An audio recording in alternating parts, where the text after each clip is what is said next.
Eugénie Bastier, c'est à vous. Bonjour Eugénie. Bonjour à tous. Vous revenez ce matin sur une toute autre affaire. Christophe en a... Non, mais on n'en a pas parlé dans sa revue de presse. Sur le vote qui a eu lieu hier au Parlement européen, exigeant la libération par l'Algérie de l'écrivain Boualem Sansal. Oui, ce vote nous a permis de réaliser qu'il n'y a pas que sur TikTok qu'il existe des influenceurs algériens. Ils sévissent jusqu'au Parlement européen. Puisque si 533 députés de tous les partis ont voté pour cette résolution, 48 se sont abstenus et 24 ont voté contre.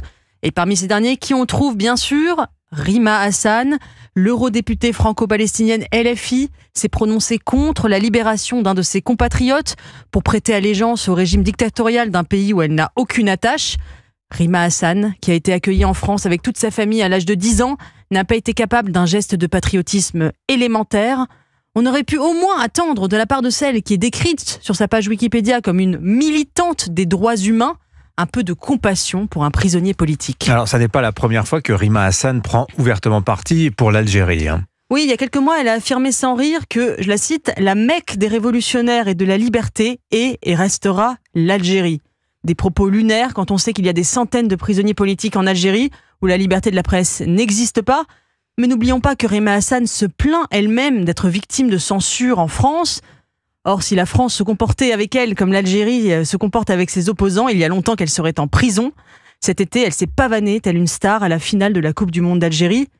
Rima Hassan a deux amours, la Palestine et l'Algérie, et deux ennemis, la France et Israël. Elle lie d'ailleurs l'un et l'autre puisqu'elle considère, je la cite, que ce que fait Israël à la Palestine n'est pas très différent de ce que la France faisait à l'Algérie.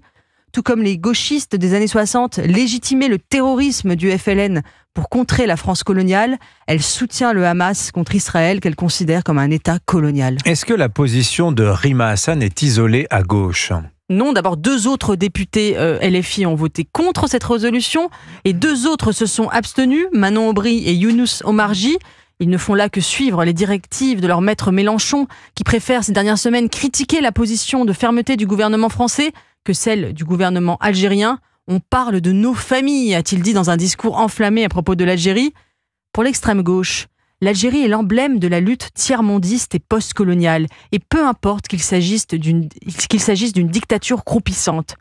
Tout comme hier, ils accusaient l'écrivain Solzhenitsyn d'être d'extrême droite pour protéger les mensonges du communisme et ne pas désespérer Billancourt, ils accusent aujourd'hui Boualem Sansal d'être d'extrême droite pour protéger les ennemis de la France et ne pas désespérer la Seine-Saint-Denis. Signature Europe 1, Eugénie Bastier.